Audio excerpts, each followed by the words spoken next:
Welcome to the Vintage French Farmhouse in beautiful rural Provence, This farmhouse is absolutely amazing.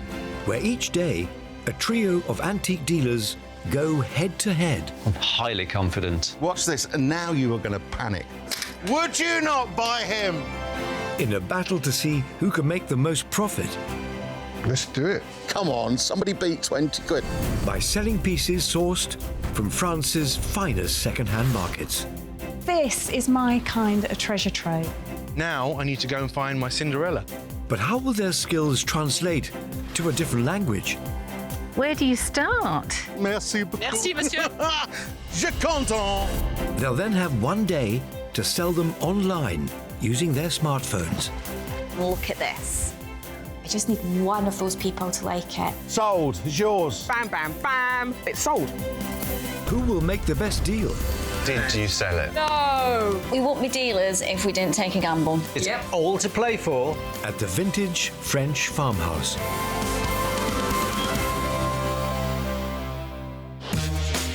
Provence, a prime destination for international antiques dealers, as it's home to some of the best second-hand markets in the world. And the Vintage French Farmhouse, trading HQ for today's 3 dealers, who are already on the road, heading to one of the finest Brocante.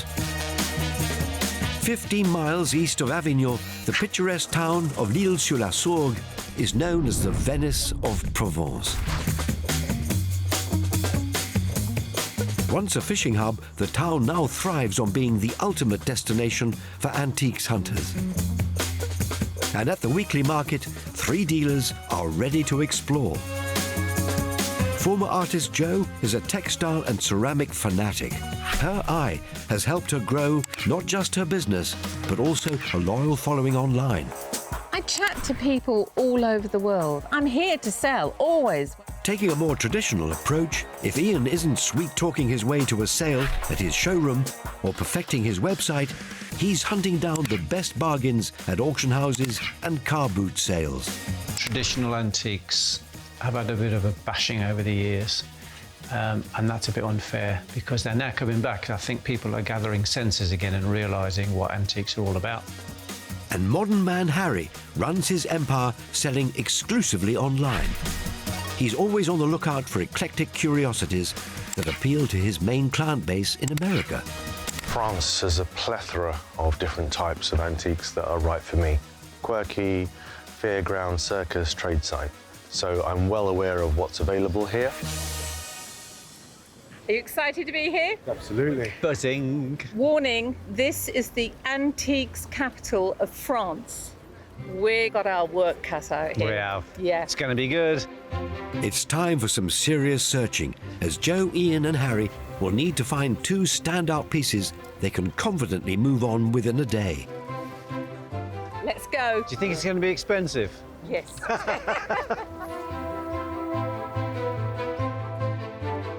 So this is a great place to shop. You've got the flea market dealers outside on the street, and at the same time, you've got the Emporium antique dealers on the inside. So there's some deals to be done today. As a draw for international dealers and tourists, this market can be costly. So the first task, to find anything the dealers know they can sell for a profit, is even more challenging. And Jo is sticking to what she knows best. This is exactly what I was hoping to find. Textiles, quilts are so evocative anyway, and this is done by hand. Antique and vintage textiles are having a renaissance. Very, very sellable, and just what's not to love?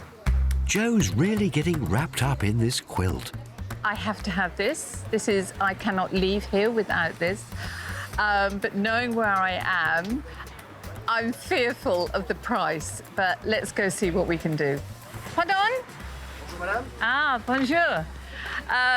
English. Okay. That's okay for me. Excellent. Where do you think this comes from? It's coming from Marseille. From Marseille? Yeah, c'est ce qu'on appelle un piqué marseillais. Oh, wow. This hand stitching? Yeah. Jo knows the first rule of dealing is not to reveal when you love a piece. So, can she keep her cool to get a good deal? How much? I ask 180. 180. What's your best? My best price, 160. Sold. I love it. I love it. Thank you. Thank you. Très bien, Joe. A good deal in a pricey market. 160 euros is 143 pounds at the going rate. And the Pique de Marseille quilt is local to the area, which could be key to her sales pitch back at the farmhouse. Fingers crossed I make a profit, but sometimes when you see something like that, you know you have to have it, you know it's you have it for a short time, and then you send it on. Making a quick buck is the name of the game, and across the market, Ian's got a profit at the forefront of his mind. The atmosphere is absolutely amazing, but I'm very, very aware that this is also a tourist destination, so I might need to work a little bit harder to get a good deal here. But away from the street stalls, Harry has hot-footed it to the even pricier indoor antiques emporiums. Now this is brilliant. This is a French shoemaker's trade sign in the shape of a clog. This would have hung outside the shop, like so, with the nails in the back, to advertise that they actually repair shoes. It's quite special. Traditionally, trade signs were striking advertising tools, but Harry knows nowadays they're highly desirable among interior designers. Natural light will show any repairs. This is the second coat of paint that's been put onto this shoe. It's a really, really good item. But all that history and collectability doesn't come cheap round these parts. Best foot forward, Harry. So what is the final price on this for you? Je peux faire 1200 euros. Can you come down a little bit? Would you take, say, meal? Allez, oui, d'accord. Meal is good? Oui. Oh, that's brilliant. Thank you very much indeed. Merci à vous. Merci. Money talks in any language, and Harry's sparse French still helped secure the shoe at 1,000 euros. That's 891 pounds. You'd think at that price he'd at least get a pair. Now I need to go and find my Cinderella. I do hope she's got deep pockets. Across the market, Ian is still trying to track down something he can sell on quickly. But with over 30 years' experience in the trade, he knows just who he's buying for. This pestle and mortar hits the mark for me. I've got fabulous customers I sell rustic country oak to, and this, I think, would be the perfect thing to flip to them. It's got the most gorgeous colour and the fabulous patina, so whether it's to be used or display, it is an absolute beauty. I don't need to know how old it is. All I know is it's got the look, I need it, so I need to get it at the right price. Madame! Bonjour! Bonjour. Comment ça va? Ça va. Bien. Combien ça coûte, s'il vous plaît? How much? 60. 60 euros. Ah, the age-old hold up your fingers. Ah, 60. Oui. 50 euros. OK. Yeah, oui.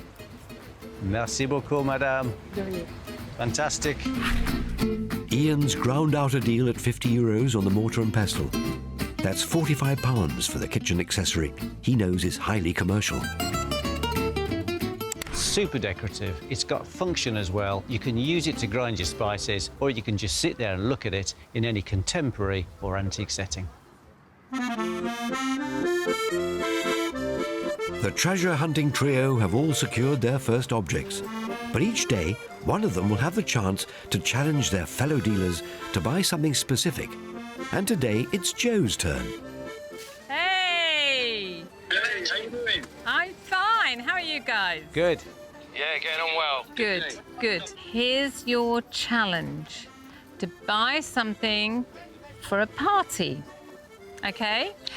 It could be any party. Kiddies party, retirement party. Okay, guys, off you go. Bye. See you later.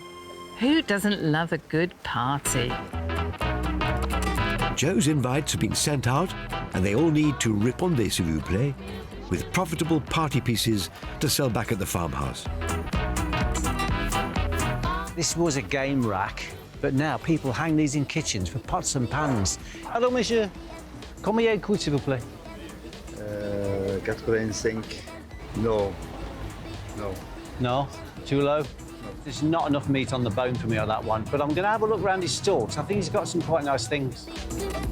While Ian's search continues, Joe is stepping up to the plate. I have a failing for china, and these are so cute. Perfect for a little tea party. Even better, Limoges.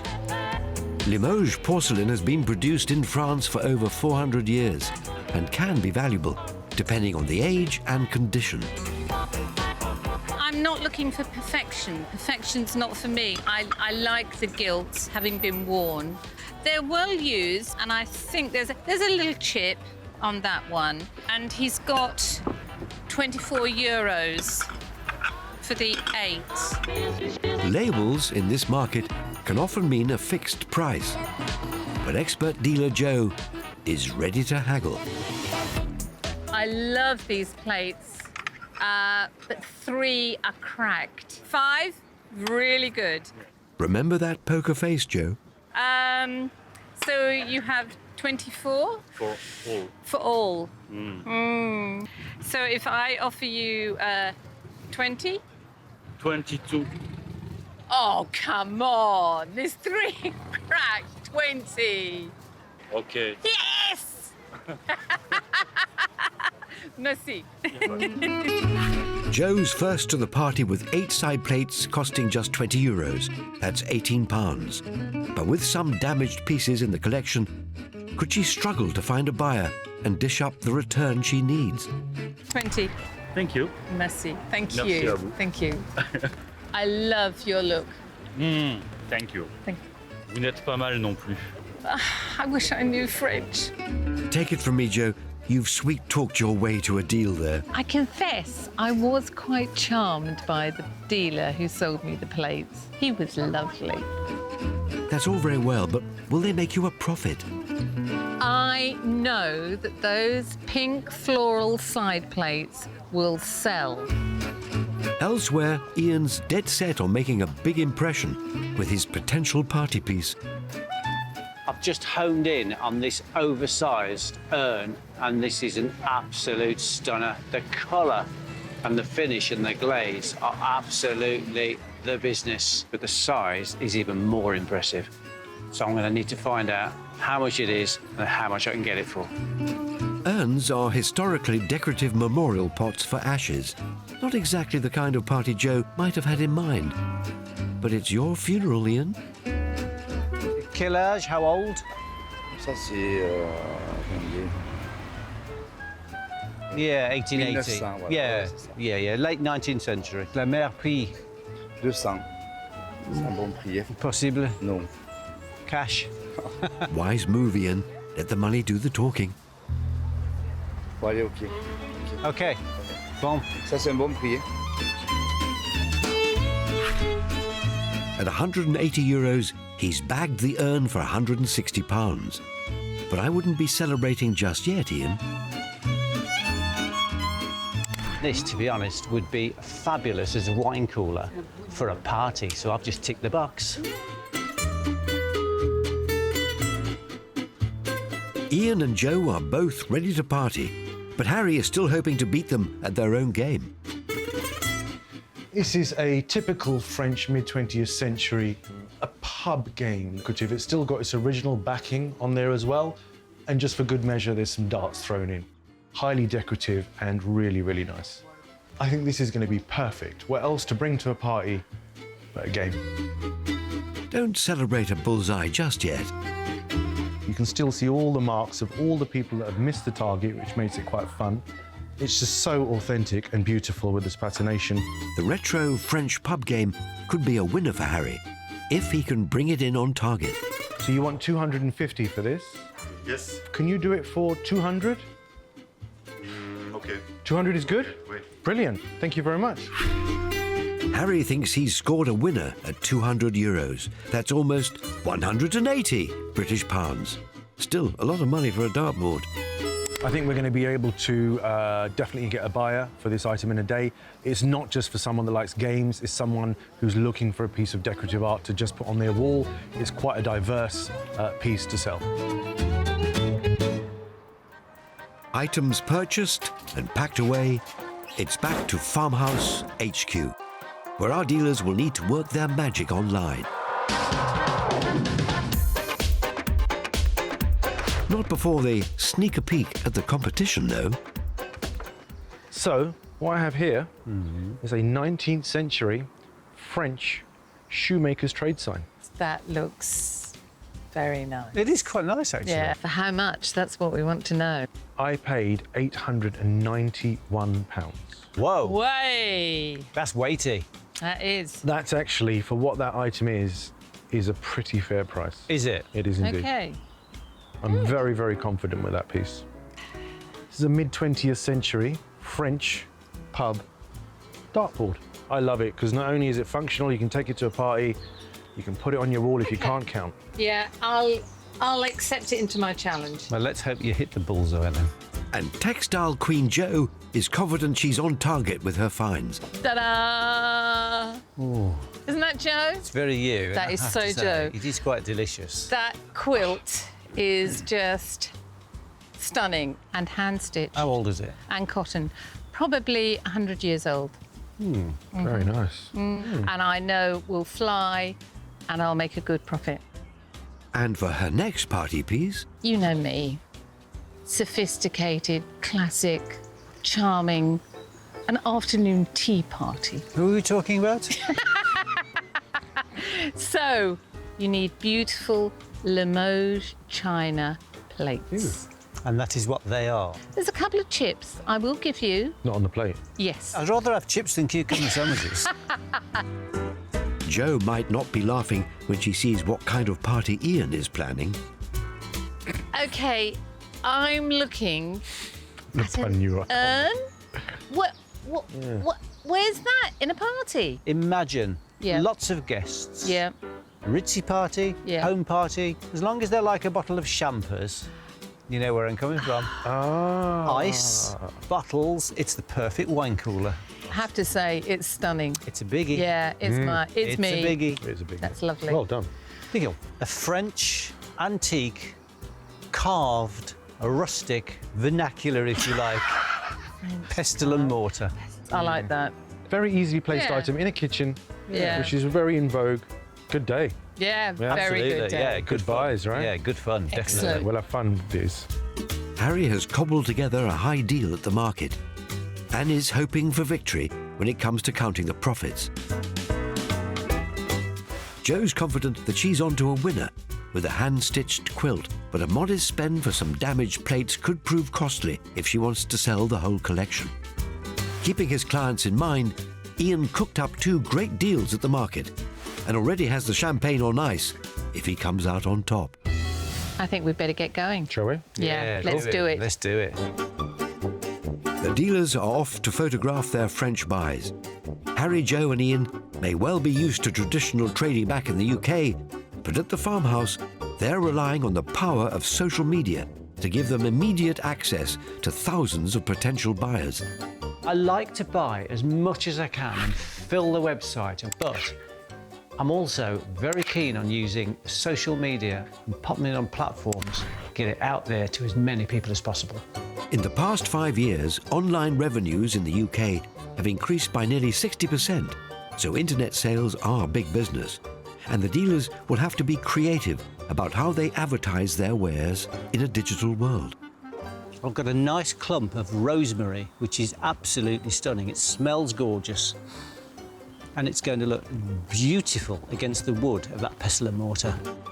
Ian's already concocting plans because there's just a day to bring in any profits, so capturing the perfect shot could put him a cut above the competition.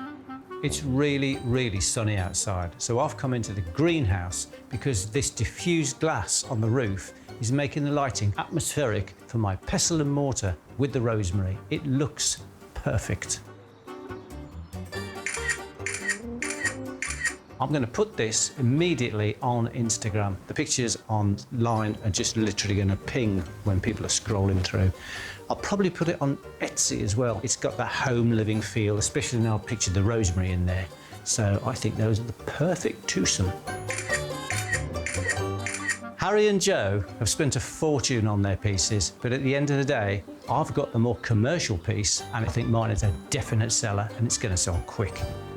But will a few pretty pictures be enough to stop big spender Harry running away with the competition? This is probably one of the best items that I bought this year. I've had numerous trade signs in the past that are similar to this one. The main thing is trying to show how big the item is in comparison to a normal pair of shoes. Harry knows his trade sign is highly collectible, but buying a big budget antique at nearly £900 could risk his profit. Items of this nature are not easy sells, unless you've got a client that you have in mind that you're buying for specifically.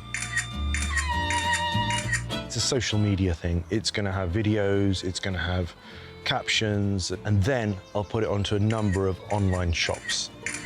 Harry is relying on his images speaking to his clients, but if he can't find the right buyer within a day, he's in danger of making no profit at all. What Joe and Ian have purchased, I think it's going to be quite hard for them to compete. Saying that, they've got smaller items, they're easier to sell. It's a hard one to call. Harry's fearful there won't be a Cinderella ending for his shoe, but Jo knows just what her clients are in the market for. Trading for just 5 years, Jo loves selling online and marketing all her finds to her thousands of social media followers. I'm happy to reveal, in fact, I'm more than happy to reveal, I'm going to be 70. How did that happen? But I love social media. I think it's just amazing. I chat to people all over the world. I mean, what's not to love? As a former artist, Jo knows the perfect image is key to engaging her clients. So she set up the quilt in her farmhouse bedroom. It seemed only appropriate that this quilt was on this four-poster bed in this amazing farmhouse with this wonderful Provençal light coming through the window. But that Provençal sunlight is proving to be anything but perfect. The light's a bit harsh at the moment. The soft yellow of the quilt looks washed out on the photos, so I wonder about just getting rid of that, see what happens. I'll just pull that across. Oh, that's better. Yeah, that's much better. I'm photographing this with all its detail to help potential buyers appreciate the workmanship that's gone into it. The more I look, the more I conceive the pattern. So it would be interesting to try and research this a bit further to see where this pattern comes from.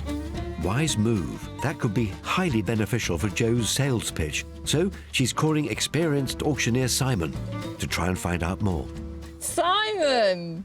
Lovely to see you. And you. This quilt. What did you think age-wise? I thought it was like early 1900s. The floral print on it, I think, ages it as well. I know some of those, especially the Provence ones, they did make them from older bits of fabric, didn't they? The guy said he thought it was from Marseille. I'm not convinced. But at the end of the day, it doesn't really matter. What does matter is that the two pieces of cotton and the wadding are all hand-stitched together. Yeah. A lot of that French style, Provence style was done over here in the UK.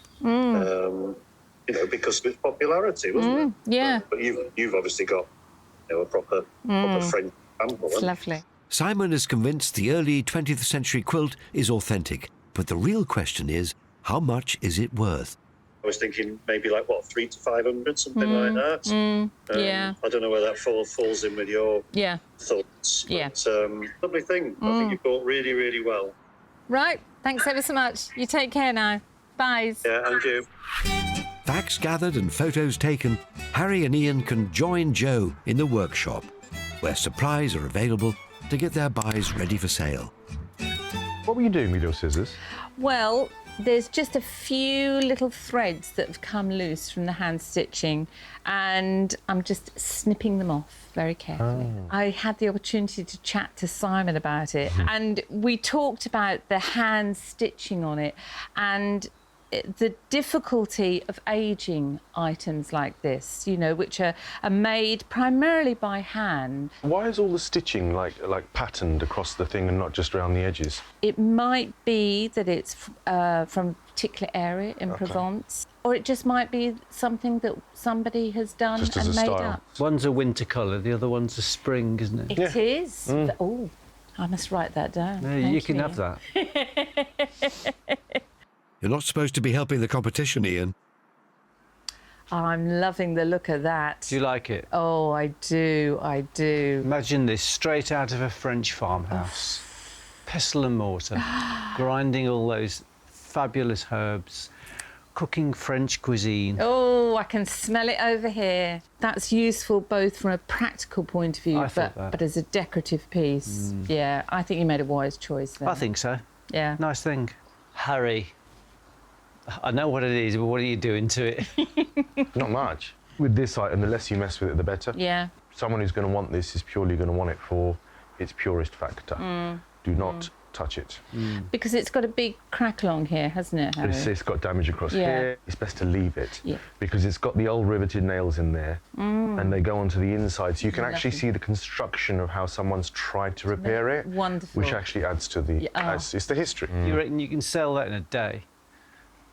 I'm hopeful. I've got a few clients in mind, 1 or 2 interior design clients, and also a few agencies that do like big events and promotions and things. So I'll present it to them first and see if I get a bite. OK, guys, I think it's time to put our best foot forward. Oh, Joe. Let's get selling. Let's do it. Joe, Harry and Ian can upload their finds to any platform they like, but they need to choose wisely with only a day to sell. As well as taking steps to get his costly trade sign out to specific clients, Harry is putting his images on social media, hoping the right buyer will see it in the short time he has to make a return. Ian is choosing social media plus a specialist site known for homeware, but the listing fee they charge could eat into his profits. Jo is turning to her favourite and free photo-sharing app, uploading images of her antique quilt in the hope at least one of her 4,000 followers will warm to it. Are we done, guys? I'm done. Yeah, mate. I love social media and I have a very active presence on there, and I think that's going to really help me sell items. There's no time for scrolling now because there's photos to be taken of Jo's party challenge buys. Close to the bullseye, which might be some good luck. Not that Harry seems to be in any rush. This item here will sell itself if it's photographed and presented in the right way. It's fun, it's nostalgic, it's got character. The colour is absolutely fabulous. But it's not the colour of Harry's £178 vintage pub game that's important. It's the colour of his money. I can see this being marketed at between £350 respectfully. The only challenge that we're going to have is such a beautiful item. We've only got 1 day to sell it. For queen of the social media screen, Jo, presenting her tea party plates is getting personal. I do like to include me in the post because I am the brand, because I like talking to my followers.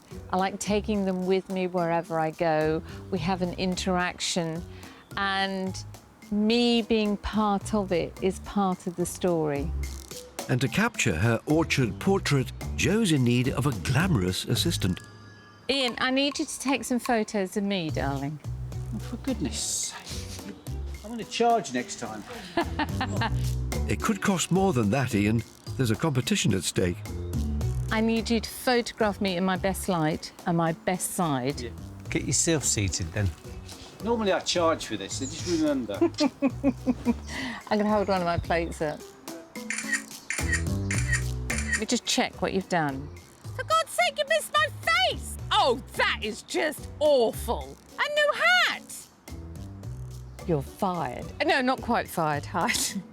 Some sneaky sabotage from Ian, but he still needs to get his big red urn photographed if he's to be in with a chance of making any profit. Now I've chosen the perfect spot for this urn, I'm going to pop some apples next door to it to give a real good perspective of how big and grand this urn is. At £160, Ian thinks he's got a profit-making piece, but an unexpected imperfection could put paid to that.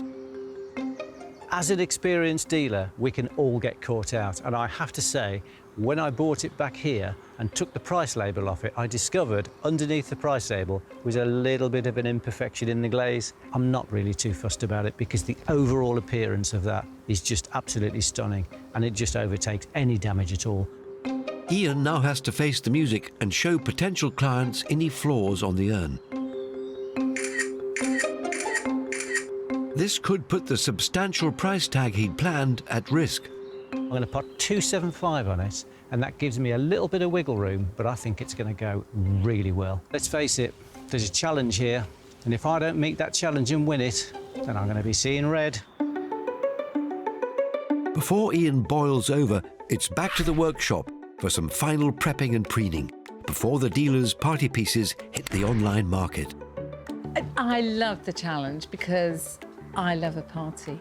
We always need plates. You always need plates. You do, especially at a party as well. I have found 3 chips. Okay. But actually that's fine. That's not really an issue because I've still got 5 really good ones. Nice. So where do you think you'll be selling these, Jo? I'm going to put these up on eBay, Harry. Okay. Yeah. Tried and tested, isn't it, really? It is. It's just Absolutely. always been out there. Yeah. Yeah. Yeah. And it's also one of the largest shops in the world. That's well, me. I think you've earned your place at this table. Tell you what's going to use that. It's going to earn me a lot of money. That's what I think. To be fair, Ian, it's absolutely stunning. The beauty, isn't it? It is. But when I bought it, the man had put a price ticket over a blemish. No! I think it's difficult sometimes when you're walking around fairs and boot fairs and markets. Always check the item and then check it again. Yeah. But I always try and buy things like I'm going to give a gift to my mum. And I'd never give my mum a gift that wasn't right. So, this is for your mum? This is definitely not for my mum. She's got quite bad eyesight as well. Yeah, this actually is in really good condition. On this occasion, I think it's going to hit the target. So, Jojo, we've gone quality. Yes. Are you feeling the pressure with your little chippy plates? In all honesty? Yeah. Are you? Yeah. I'm regretting not getting, you know, bigger plates. When commiserations are in order and you lose, we'll come round and have a sandwich with you and some chips. Right, let's get this party started. Shall we upload? Yep. Definitely. Let's do it. Jo is turning to an online auction site with a global reach, but also posting her photos to her favourite social media platform, advertising to her loyal followers. Ian is targeting his hundreds of clients directly, as well as listing his urn on social media. As a responsible online trader, he's wise to highlight the chip, but will it scare off potential buyers? And Harry is also uploading images of his dartboard to social media, aiming for a sale price of £350. Right, we're done. We're done. The dealers' listings are all live, and their work is complete for now. They can turn in and hope their online posts reach the right clients overnight. It's the final morning in Provence, and the dealers are back at it, using every precious moment to try and finalise sales on all their French fancies. The Trademaker's shoe sign was put on social media. It got a lot of interest, it got a lot of likes. I got a few messages. 2 people have come to the forefront. So I'm very confident there's a deal to be done here. With an asking price of £3,500, that could put Harry streets ahead of the competition, if he can secure a deal in time. Ian is equally confident about his wooden kitchenalia. It's no surprise that the pestle and mortar has created interest. They're always popular and they're always a brilliant seller. And I think there's an interior designer client of mine who's going to have that. So I'm going to send them some more details, see where we go from there. Get that deal done, Ian, because Jo is close at your heels, throwing everything at her French quilt. I've just had an inquiry from a dealer friend who knows a friend who might be interested in the quilt. So I'm going to send them a voice message because time is tight. Hi there, the quilt. I won't be upset at any offer, honestly, so please get them to send me a DM. That would be awesome. Thanks so much, really appreciate it. With a little help from her dealer friends, Jo's hoping the DMs, that's direct messages, will start rolling into her inbox. I think it's really important to show me, to show Jo, my personality. That reminds the buyer that they're buying from a human, from me, from Jo, and that's very important. Aiming for success on Jo's party challenge, Harry's pulling in the punters for his pub game. Posted the dartboard, and I've got 2 inquiries in already from a social media site. One of them asking for price and dimensions, as well as logistics, and the other one just posted saying, can I get a price for this, please? So I have got 2 inquiries coming on the dartboard.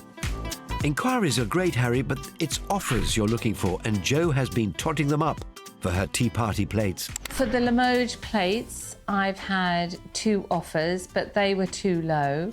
So they're currently on my socials, on my website, and also on eBay.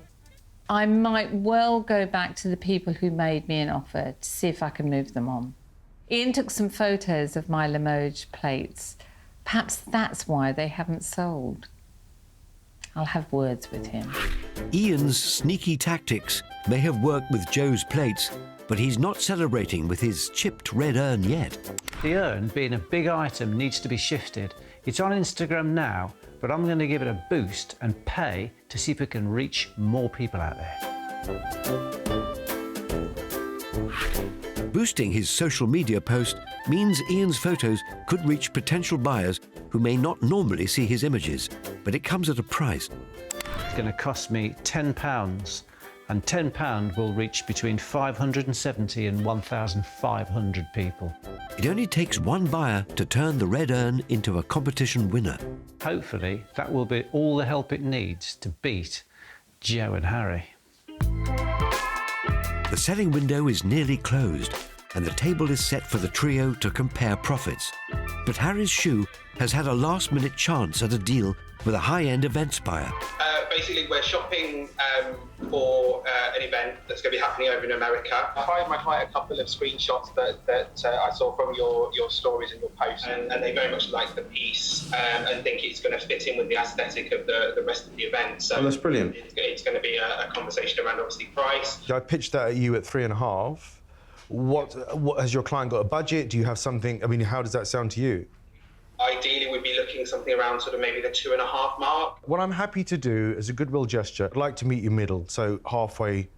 You're at 2.5, I'm at 3.5. I'll take £3,000 for it. A spectacular £3,000 sale price on Harry's shoe could mean an unbeatable profit. Take care. Thank you very much. Bye-bye. If he's able to close the deal. Well, that's going to make some interesting discussion over dinner, isn't it? Phones down, the final deal's done. Harry, Ian and Jo gather round to compare what sweet deals they've done on their Brocante buys. Sur la Sorgue, it's a destination place, isn't it? Oh, it's beautiful. Oh, without a doubt.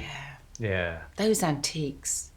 I know. It was on the tourist map, wasn't it? We know that. Yeah. So that's moved the prices up a little bit, hasn't it? Because they must get a wealthy clientele, if you like, passing through the town. Even though the prices were higher, I think it was full of really discerning items. How did you get on with your lovely quilt? My lovely quilt. Jo paid £143 for her quilt at the market, but couldn't agree a comfortable deal, so she made no profit this time.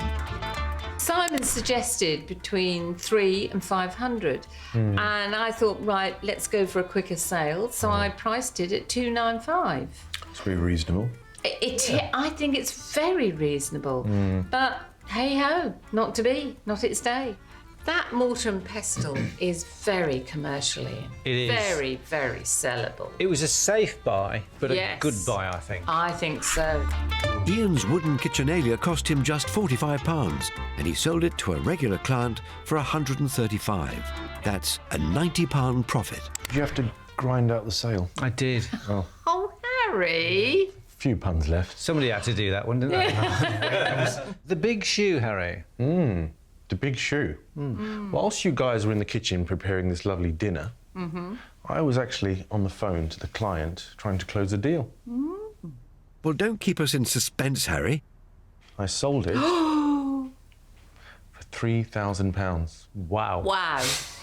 Well done. Harry secured a deal on his £891 shoe that puts his profits at a staggering £2,109.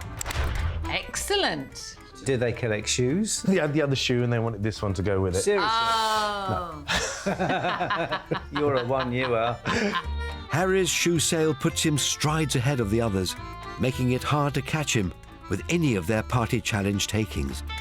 Come on, Ian. Party, party. Party, party. You mean my massive wine cooler? Yes. The big urn-shaped Yes. wine cooler with a Yes. wonderful red, Yes. blue and green glaze. Yes. Might surprise you to know Yeah. I didn't sell it. Ian's big red urn was a big red flop. It cost him £160, but there were no profits to raise a glass to. I sent it to my client bank. Yeah. I put it on Instagram. Cost me £10 to boost that. Still not a tickle. Oh my God. I'll tell you one thing for nothing, Mr. Humphreys. What's that? I will not be hiring you again as my photographer. No celebrations for Jo either, because her £18 Limoges plates didn't invite any buyers. So no profit for her this time. Strategy, you see. Yeah, it worked. It did, didn't it? Harry, how did you get on with my party challenge? The French bistro dartboard cost Harry £178. However, it didn't hit the mark, failing to sell. Okay. I missed the target. I think it probably is a longer sell. Jo, your party challenge, Yes. I have to say, has become a bit of a party pooper. It has, hasn't it? Nobody's done any good. There's nobody having any parties. But the party isn't over until the final profits have been counted, as if we didn't know who has come out on top this time. I made an almighty £90. Good. I made the staggering amount of nothing. Oh. I know. And I made Yes. the humble amount Yes. of £2,109. He's the winner. Harry's big ticket return was always going to be hard to beat, and he's comfortably the victor with a £2,109 profit before customs and any other sales fees. Well done, Harry. Harry, can you lend us a couple of quid to get a bus home? I'll sort you out later, mate. Don't worry, I'll take care of you.